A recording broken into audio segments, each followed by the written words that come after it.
อนุโมทนาต่อความศรัทธาที่เรามีต่อตัวเองเอาตัวเราเองเป็นกรรมฐานเอาตัวเราเองมาเป็นเครื่องภาวนาเพื่อให้เกิดศีลสมาธิปัญญาบูชาคุณพระรัตนตรัยแต่พวกเราทั้งหลายจะคิดอย่างนี้บ้างหรือเปล่าว่าเรามาปฏิบัติกรรมฐานภาวนาเนี่ยมาเพื่อบูชาพระรัตนตรัยที่อยู่ในตน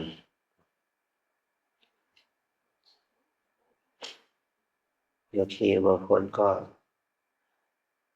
คิดอย่างนี้ว่าเราจะมาปฏิบัติกรรมฐานที่บ้านลำเปิงเนาะแล้วมาถึงบ้านลำเปิงเราปฏิบัติที่ไหนที่ศาลาที่กุฏิใช่ไหมถ้าเราอยู่ที่ศาลาที่กุฏิเราปฏิบัติที่ไหน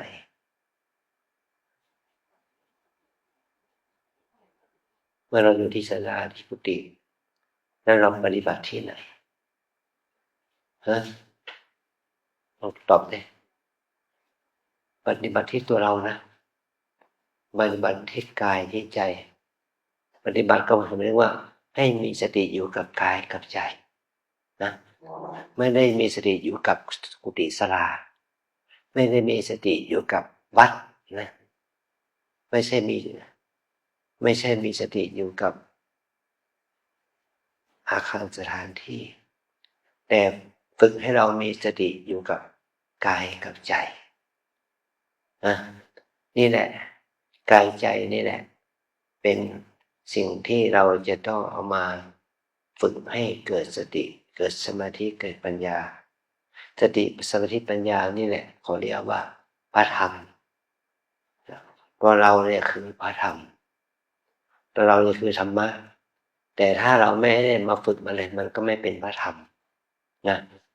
เนี่ยมันเหมือนกับว่าคนเราเนี่ยตั้งแต่เกิดมาจนถึงตายเนี่ยก็มีมือเท้าแขนขามีกล้ามเนื้อมีผมขนเล็บฟันหนังแต่ตัวเรานี่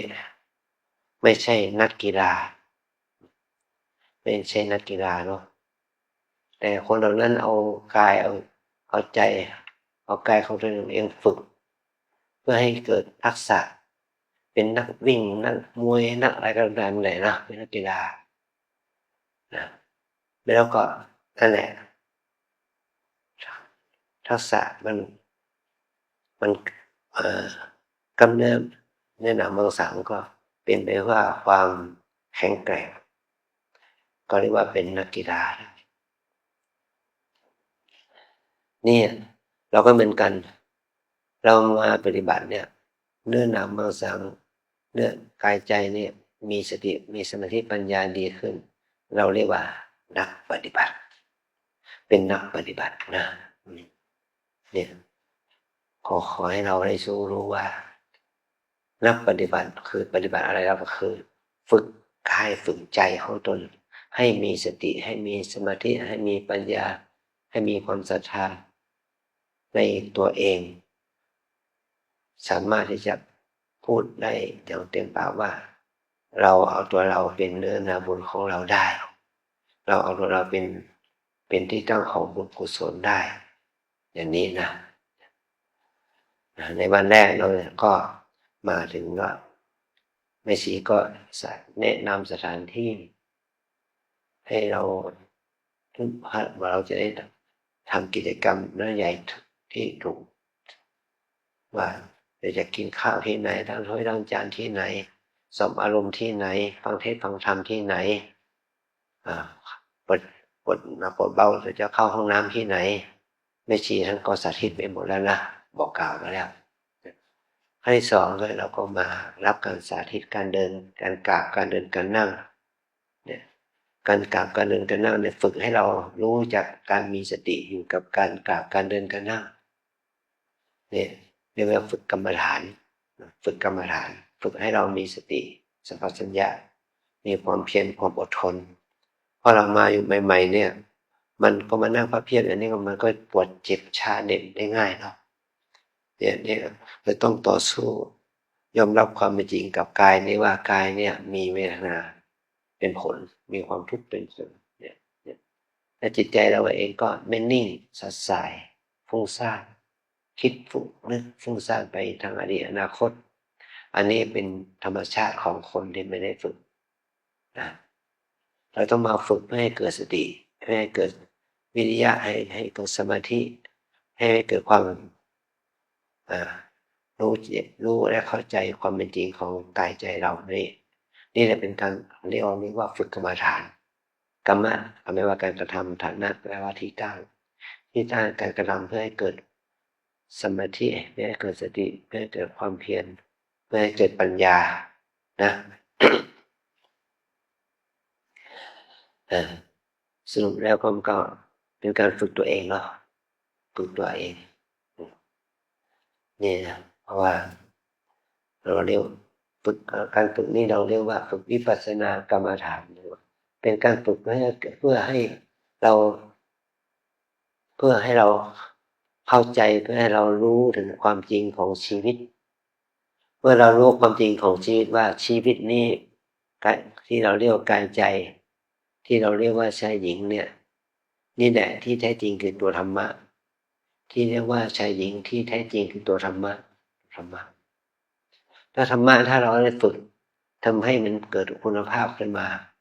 ธรรมะนั่นก็กลายเป็นพระธรรมนะเดี๋ยวก็เรามีแขนนะเรามีแขนแต่เราไม่มีกล้ามเนื้อนะเราจึงยกน้ำหนักแข่งกับเขาไม่ได้เนาะแค่เป็นตัวแทนจังหวัดก็ไม่ผ่านแล้วไม่ต้องพูดถึงตัวแทนเขตไม่ต้องไปพูดถึงตัวแทนของชาติไม่ต้องมาพูดถึงตัวแทนของชาติสติเราไม่มีก็ไม่สามารถเข้าไปแข่งกีฬาซีเกมเอเชียนเกมโอลิมปิกเกมได้นะกีฬาโลกได้เราก็ไม่ได้แต่พอเขาฝึกล่ะเป็นปีๆยกน้ำหนักเป็นปีๆมันก็เกิดกำลังแขนกำลังกล้ามเนื้อนะมันสามารถฝึกเอาไปแข่งขันระดับกีฬาโอลิมปิกเกมได้เนี่ยเพราะว่าเรามีกล้ามเนื้อมีแข้งมีขามีมือมีเท้ามีกระดูกเหมือนกันแต่เราไม่ได้ฝึกมันก็ไม่แข็งแรงแต่ถ้าเราฝึกมันก็แข็งแรงนะนี่เหมือนกันการปฏิบัติเนี่ยเรามาฝึกมันก็เข้มแข็งสติปัญญาสมาธิความเพียรของเราแข็งแกร่งขึ้นแต่อาจารย์ก็รู้สึกน้อยใจเหมือนกันนะโยคีมาทำบุญที่วัดละเพิงแค่3 วันโอ้นะอาจารย์จะมีบุญกุศลอาจารย์จะช่วยเหลือโยคีได้ยังไงแค่3 วันนี่โยคีจะผ่านหรือเนี่ยนะจะผ่านหรือเนี่ยจะผ่านกรรมฐานได้ยังไงล่ะแค่รู้ลมหายใจเข้าออกของยุบก็ไม่ได้แล้วแค่เดินยืนนั่งนอนก็ไม่ได้สติสมาธินี่เป็นการฝึกน้อยแต่ขอให้กำลังใจนะเรานั่ง5 นาที10 นาทีเรานั่งตั้งแต่ไม่กี่นะจนถึงเดี๋ยวนี้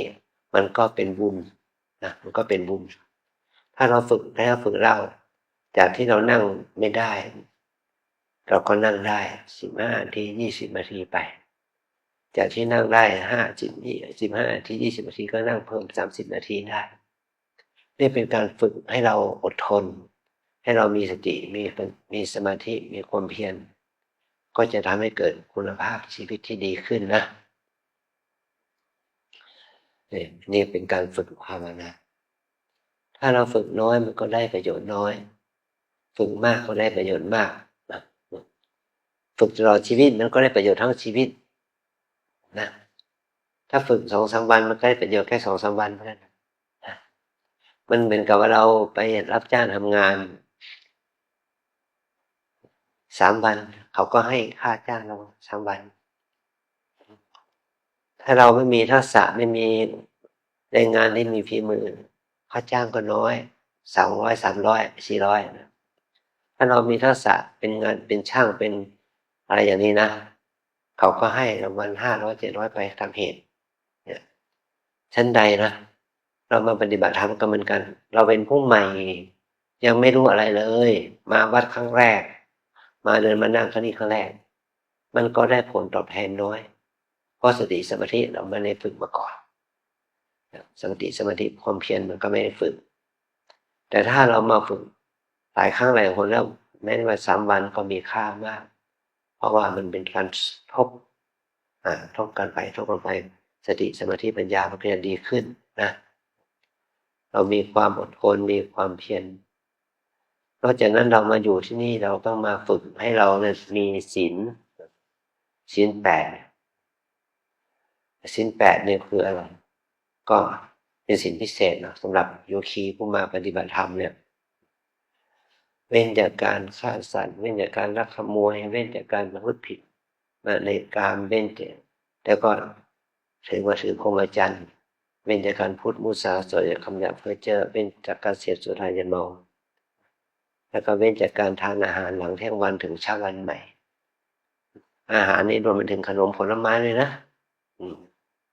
แล้วก็เว้นจากการขับร้องรำทำเพลงประดับตกแต่งรูปไม้ของหอมไอ้เรื่อง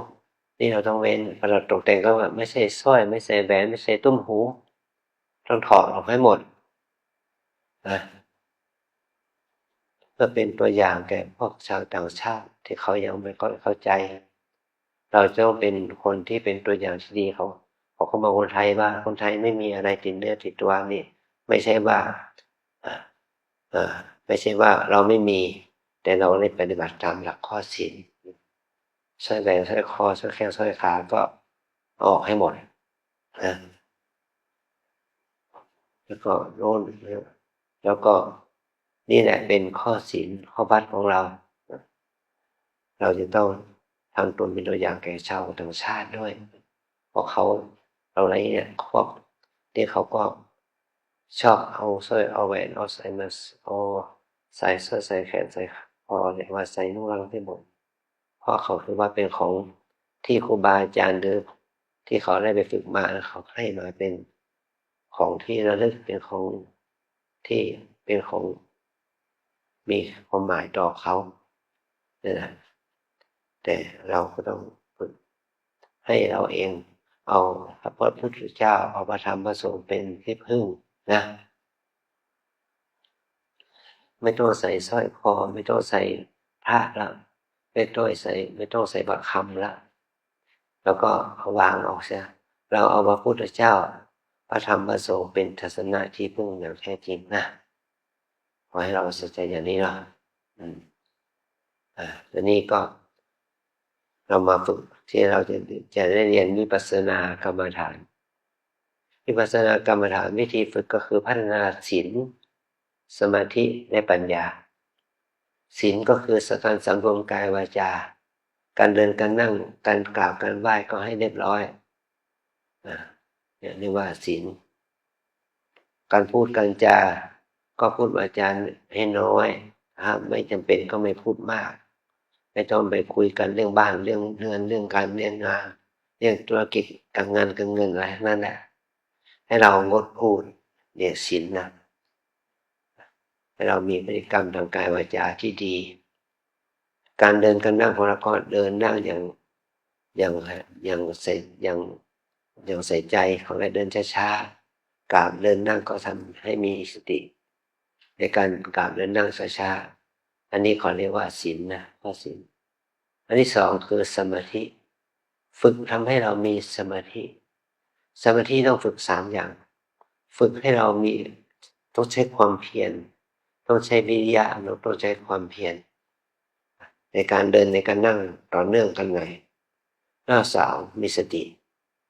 ให้สติระลึกอยู่กับปัจจุบันขณะ3ให้มีสมาธิให้จิตมันตั้งมั่น1 วินาที5 วินาทีจน1 นาที2 นาที3 นาที5 นาทีไม่คิดฟุ้งซ่านอันนี้เขามีสมาธิมีสติระลึกอยู่กับปัจจุบันแล้วก็มีความเพียรเรียกว่าศีลสมาธิมี3 อย่าง มีความเพียรมีสติแล้วก็มีความตั้งมั่นมีความมีอารมณ์เป็นหนึ่งเดียวเนี่ยเดี๋ยวมีสมาธิอันที่สามคือฝึกให้เรามีปัญญาปัญญาแปลว่าคิดชอบเห็นรู้ชอบการปฏิบัติวิปัสสนานี่ไม่ใช่ว่าไม่มีการคิดนะแต่ต้องคิดแต่คิดในทางที่ดีสัมมาสังกัปปะว่าคิดชอบหมายถึงว่าตรึกในทางที่ดีหมายความว่าตรึกไปในทางที่ไม่เกี่ยวกับกามตรึกไปในทางที่ไม่เกี่ยวกับโกรธ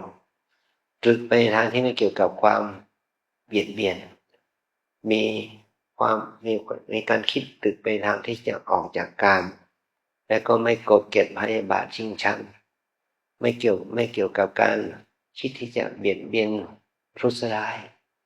แช่งสาปแช่งเขาทีนี้เราก็เกิดปัญญาแล้วก็รู้ชอบเลยว่าเมื่อเรามาปฏิบัตินี้ทำให้เรารู้อะไรรู้ทุกข์รู้เหตุของทุกข์รู้ดับทุกข์รู้ความรู้วิธีการดับทุกข์เนี่ยมีปัญญาเห็นชอบรู้ทุกข์รู้ยังไงกับกายใจนี่ทุกข์ไหมตัวนี้ปวดเจ็บนิพพาก็มีอยู่ใช่ไหมนี่เป็นทุกข์อย่างหยาบที่สุดแล้วนะกายนี่เป็นทุกข์เนี่ยแล้วก็มีทุกขเวทนาปวดเจ็บเจ็บชานะทุกขเวทนาปวดเจ็บเจ็บชานี่มันก็เกิดกับเราเรียกว่าสายไฟกับกระแสไฟมันจริงถ้ามันไม่สมดุลกันมันไม่ดีสายไฟนั้นก็ช็อตอันที่มันช็อตอะไรช็อตกระแสไฟมันช็อตแต่กระสายไฟมันเพราะมันไม่ดีมันจึงทำให้ไฟฟ้าช็อตขึ้นมาเนี่ยเหมือนกับว่าร่างกายเราส่วนนั้นมันไม่ค่อยดีก็คืออาการปวดเจ็บขึ้นมานะปวดเจ็บเป็นชาขึ้นมานี่ถ้าเราบริหารร่างกายอวัยวะทุกส่วนตั้งแต่หัวถึงเท้าเนี่ยเราบริหารด้วยดีกล้ามเนื้อหนังมังสามันเป็นไปได้ดีเนี่ยมันก็ทำให้เกิดเวทนาน้อยแต่ถ้าเราไม่ได้ออกกำลังกายยืดสายเลยเนี่ยมันก็เกิดเวทนาได้ง่ายเดี๋ยวกายกับเวทนาจึงต่างกันและสองอันต่อไปก็คือว่าเราจะต้องรู้ทุกข์แล้วก็เรารู้เหตุแห่งทุกข์ก็คือเหตุแห่งทุกข์พิเศษก็คือทุกข์เพราะกิเลสตัณหาทุกข์เพราะความโลภความโกรธความหลงทุกข์เพราะความอิจฉาริษยาทุกข์เพราะความยินดียินร้ายทุกข์เพราะความรู้สึกเป็นไปในทางที่ชอบไม่ชอบฟุ้งซ่านโกรธเกลียดหรือก็ว่าเราคิดถึงเรื่องอดีตคิดเรื่องอนาคตแล้วก็มาทุกข์นะในความคิดเหล่านั้นมันคิดที่ไม่ดีเนาะคิดที่เป็นในทางบาปทางอกุศลคิดที่เป็นในลักษณะของความฟุ้งซ่านรำคาญกังวลอะไรต่างๆเราพึงพยายามมีสติดูอย่างนี้นะก็ละความคิดตรงนั้นเสียเนี่ยทุกข์เพราะกิเลสแล้วเราจะดับทุกข์ได้ยังไงก็เราทุกข์เพราะละกิเลสนั้นพยายามละกิเลสนั้นละความโลภโกรธหลงนั้นเมื่อเราละกิเลสได้มันก็ดับทุกข์ได้และวิธีดับกิเลสนั้นทำยังไงก็ให้เรามีสติให้เรามีสมาธิให้เรามีปัญญาเมื่อสติสมาธิปัญญาเกิดขึ้นแล้วมันละกิเลสได้กิเลสมันก็ดับเมื่อกิเลสดับมันก็ทุกข์เพราะความยึดมั่นยึดถือมันก็ดับไปเลยแต่มันทุกข์ทางกายมันยังมีอยู่นะทุกข์หิวทุกข์กระหายทุกข์เพราะปวดเจ็บเหน็บชาทุกข์เพราะโรคภัยไข้เจ็บมันยังมีอยู่กับเราทุกคนนะแม้ว่าเราจะมีสติมีสมาธิอยู่เรายังได้ปฏิบัติธรรมอยู่เนี่ยมันก็ทุกข์ทางกายมันก็มีได้นะทุกข์ทางกิเลสมันก็ระงับหายไปทุกข์ทางกายยังมีอยู่อย่างนี้นะเราเป็นนักปฏิบัติก็ต้องพยายามนะฝึกให้เรากินน้อยนอนน้อยพูดน้อยกินน้อยก็กิน2 มื้อกินพออิ่มนะ2นอนน้อยก็คือนอนพอสมควรไม่เกิน6 ชั่วโมง3พูดน้อยคือไม่พูดเลยงดเกินพูดไม่มากและ4มีความเพียรปฏิบัติให้มากเดินจงกรมนั่งสมาธิให้มีสติปัญญาให้มากให้มีความเพียรให้มากเนี่ยนี่แหละเป็นแนวทางความ แห่งการปฏิบัติกรรมฐานของเรานะเอาทุกคนปนมือว่าตามอาจารย์นะวิปัสสนากรรมฐานตามแนวสติปัฏฐานมี4อย่าง1กาย2เวทนา3จิต4ธรรมวิปัสสนากรรมฐานตามแนวสติปัฏฐานมี4อย่าง1กาย2เวทนา3จิต4ธรรม1กาย2เวทนา3จิต4ธรรม1กาย2เวทนา3จิต4ธรรม1กาย2เวทนา3จิต4ธรรม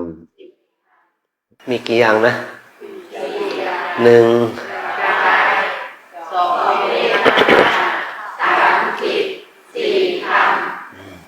ขอบคุณอนุโมทนาเนาะจำไว้นะลูกนะ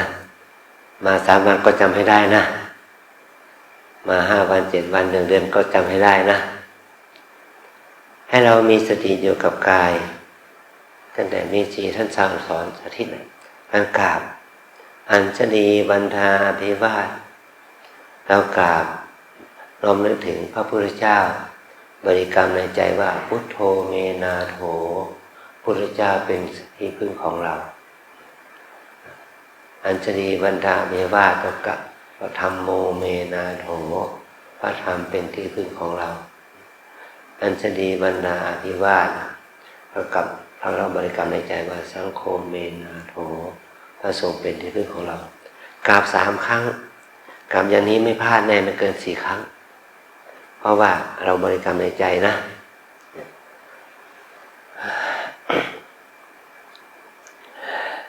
เดี๋ยวจะพูดว่าพุทธังวันธามิธัมมังบันธามิสังฆังบันธามิก็ได้นะหรือว่าพุทธังสรณังคัจฉามิธัมมังสรณังคัจฉามิสังฆังสรณังคัจฉามิอย่างนี้ก็ได้ตรงก่อนต่อพระรัตนตรัยนะเนี่ยแล้วเรากราบปัญจขัปดิษฐ์อย่างนั้นได้เรามากราบสติปัฏฐานล่ะก็กราบแบบละเอียดกว่านั่งหนอรู้ถึงรู้มีสติรู้นั่งพลิกหนอพลิกหนอพลิกหนอมีสติรู้ว่าพลิกแล้วขึ้นมารู้ว่าขึ้นมาหนอมาหนอทุกหนอทุกหนอเนี่ยให้เรามีสติรู้อาการเคลื่อนไหวนะมือเท้าลำตัวก้มหนอถูกหนอเงยหนอก็ให้มีสติรู้อาการหนักเบาเย็นร้อนแข็งอ่อนตึงไหวในขณะนั้นที่เราเรียกขานว่าก้มเงยหนักนะก้มเงยอย่างนี้มันเป็นแค่คำสมมุติแต่สิ่งที่เรารู้จริงๆก็คืออาการเบาหนักเย็นร้อนตึงหย่อนนะเย็นร้อนอ่อนแข็งหย่อนตึงนั้นให้เรามีสติรู้ตามอาการผมก็คว่ำหนอก็หมายความว่ามันหมายความว่าเรารู้ถึงอาการหนักเบาเย็นร้อนอ่อนแข็งที่ฝ่ามือนั้นนะไม่ใช่คว่ำเท่านั้นแต่คว่ำเนี่ยเป็นคำสมมุติเป็นคำสมมุติบาลีสมมุติเป็นคำสมมุติแต่ถ้าเรารู้ถึงอาการหนักเบาเย็นร้อนแข็งอ่อนตึงไหวในขณะที่เราคว่ำเนี่ยนี่แหละเป็นคำภาวนาเป็นปรมัตถ์สัจจะนะอันนี้เขาเรียกว่าตั้งมีกายเป็นที่ตั้งของสตินะมีสติอยู่ที่กายมีสติอยู่กับการยืนลุกขึ้นลุกหนอมีสติอยู่กับการเดินขวาย่างหนอซ้ายย่างหนอเนี่ยรู้ถึงอาการเท้าที่มันก้าวไปว่าหนักเบาเย็นร้อนอ่อนแข็งอย่างไรถ้าเราฝ่าเท้าสัมผัสพื้นอย่างนี้นะแล้วก็หยุดหนอยืนหนอแล้วแต่นะลงนั่งลงหนอนั่งหนอ เมื่อวางมือวางเท้าดีแล้ว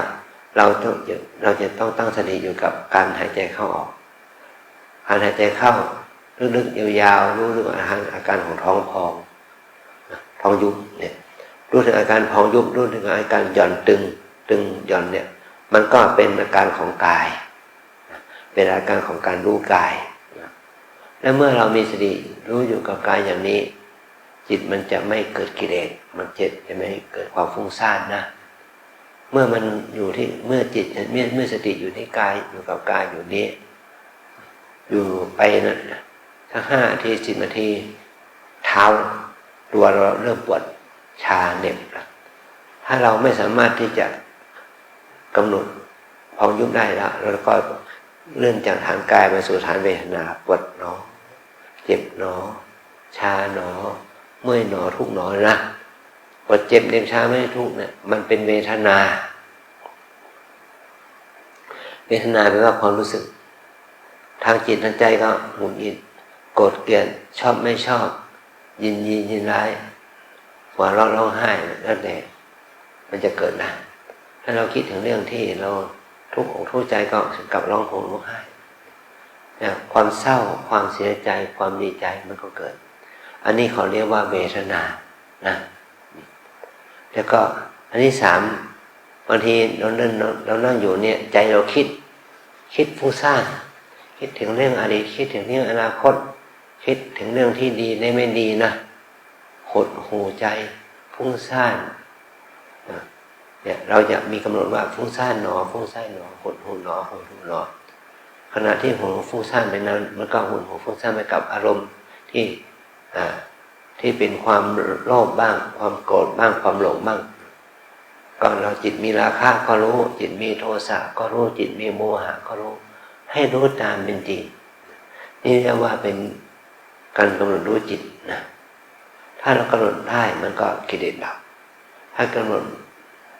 จิตไม่ได้มันก็กิเลสมันก็กุมรุมเราก็ให้เกิดความรู้สึกยินดียินร้ายชอบไม่ชอบเป็นตามนั้นสักวัน2 วัน 2-3 วันเนี่ยเราก็ปฏิบัติไปตามอาการอย่างนี้แหละมันไม่ใช่ว่าเรามาปฏิบัติ2-3 วันจะทำให้เราเป็นผู้วิเศษห่อเหินในอากาศได้มันไม่ใช่อย่างนั้นให้เรารู้ความจริงของตัวเองว่าเราเนี่ยเป็นคนดียังไงไม่ดียังไงมีกิเลสยังไงหรือไม่มีกิเลสอย่างไรนะนี่ทำให้เรารู้ตัวเองนะให้ทำให้เรารู้ตัวเองดีขึ้นแล้วก็ละอกุศลกิเลสเหล่านั้นให้มันระงับไปแล้วเรามาปฏิบัติเนี่ยเราทุกคนเอาตาหูจมูกลิ้นกายใจมาจากบ้านกันครบมั้ยเนี่ยเอามาไหมครบนะแล้วเราเพราะเมื่อเรามีตาหูจมูกลิ้นกายใจอยู่ที่นี่เราก็มีสีเสียงกลิ่นรสสัมผัสเนาะได้เห็นได้ยินได้กลิ่นได้รสได้สัมผัสเย็นร้อนอ่อนแข็งหย่อนตึงเนี่ยมันก็มาสัมผัสกับเราถ้าอารมณ์เหล่านั้นมาสัมผัสกับตาหูจมูกลิ้นกายใจถ้าเราไม่มีสติมันจะเกิดความโลภความโกรธความฟุ้งซ่านความยินดียินร้ายนะเกิดอกุศลเป็นอกุศลเกิดขึ้นแต่ถ้าเรามีสติเห็นหนอเย็นหนอกลิ่นหนอรสหนอหรือสัมผัสเย็นร้อนอ่อนแข็งก็เย็นหนอร้อนหนอถ้าเรารู้เท่าทันเนี่ยมันก็เป็นกุศลเกิดขึ้นเป็นบุญเกิดขึ้นเนี่ยแหละเป็นกุศลธรรมะกับกุศลธรรมะได้นะตาหูจมูกลิ้นกายใจเป็นบ่อเกิดของบุญเป็นบ่อเกิดของบาปได้ถ้าเรามีสติมันก็เป็นบ่อเกิดของบุญถ้าขาดสติมันก็เป็นบ่อเกิดของบาปถ้าเรามีสติมันจะก่อให้เกิดตัวญาณปัญญาเกิดเป็นบ่อเกิดของบุญนะขอให้เรามีสติอยู่อย่างนี้ให้เราใส่ใจเอาใจใส่ตรงนี้สืบต่อเนื่องกันตรงนี้มันจะก่อให้เกิดพลังมหากุศลแก่เรานะลูกนะแล้วเราจะมาปฏิบัติวัน2 วัน 3 วันมันก็ได้บุญได้กุศลกับเราได้บุญได้กุศลกับเรามันก็ทำให้วิถีชีวิตของเราดีขึ้นยับยั้งชั่งใจเหมือนกับว่าเรามีรถมันวิ่งอย่างเดียวมันไม่ดีนะมันวิ่งเร็วอย่างใดมันวิ่งเร็วอย่างมันวิ่งเร็วอย่างเดียวเนี่ยมันไม่ได้มันต้องมีเบรกดีด้วยมันต้องมีเบรกดีด้วยถ้ากลางคืนวิ่งถนนโปร่งดีมันวิ่งเร็วอย่างเดียวไม่ได้มันต้องมีไฟด้วยมันต้องมีไฟด้วยนะ มีไฟส่องทางที่ดีด้วย มีเบรกที่ดีด้วย มันถึงจะปลอดภัยเนาะนี่แหละเราก็เหมือนกัน เรามีกายมีใจมีมือมีเท้าเนี่ยแข็งแรงมันแข็งแรงทางกายภาพอย่างเดียวไม่ได้มันต้องมีสติสัมปชัญญะยับยั้งชั่งใจตัวเองด้วยนะ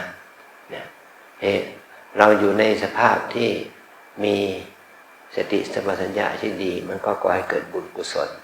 ถ้าสติสัมปชัญญะมันไม่ดีมันก็ก่อให้เกิดบาปอกุศลอย่างนี้ได้นะนี่แหละเราเรียกว่าเราแสวงหาพระธรรมแต่นี่อาจารย์กล่าวเมื่อกี้นะว่าเราแสวงหาพระธรรมไม่ใช่พระธรรม